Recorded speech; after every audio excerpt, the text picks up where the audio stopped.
So here we have the Ford Ecosport on an 18 plate. I'm going to start off by hopping inside the car and running through some controls first of all.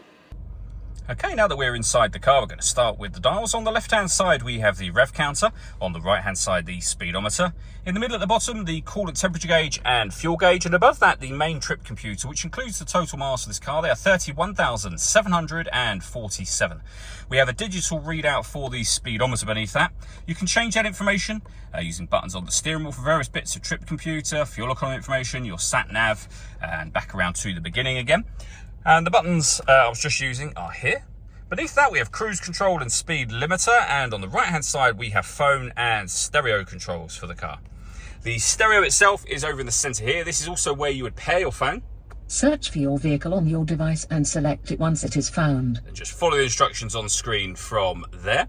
We can come back out to the home screen and access our satellite navigation.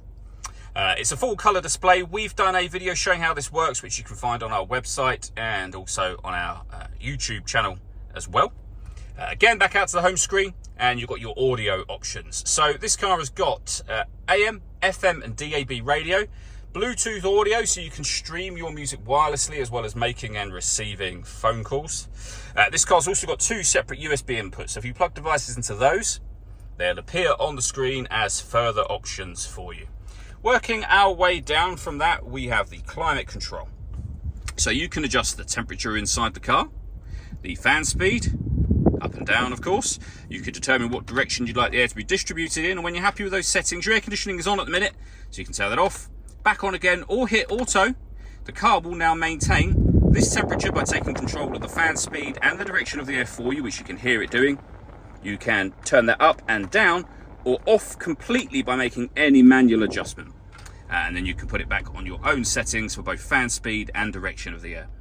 We have a heated rear screen, a heated front screen, a heated steering wheel, heated driver's seat and passenger seat. The seats both have 3 different heat settings on each. We have the 2 USB inputs I mentioned a moment ago. We can turn off our traction control. This button turns off the stop and start. This car is designed to cut out when it's stationary in traffic to save you fuel. That system is off when that light shows. And then we have a 6-speed manual gearbox as well. All that leaves me to say is thank you for taking the time to watch this video. If you'd like to come and see the car for yourself and have a test drive, please feel free to call either of our MJA sites. We'd love to hear from you soon.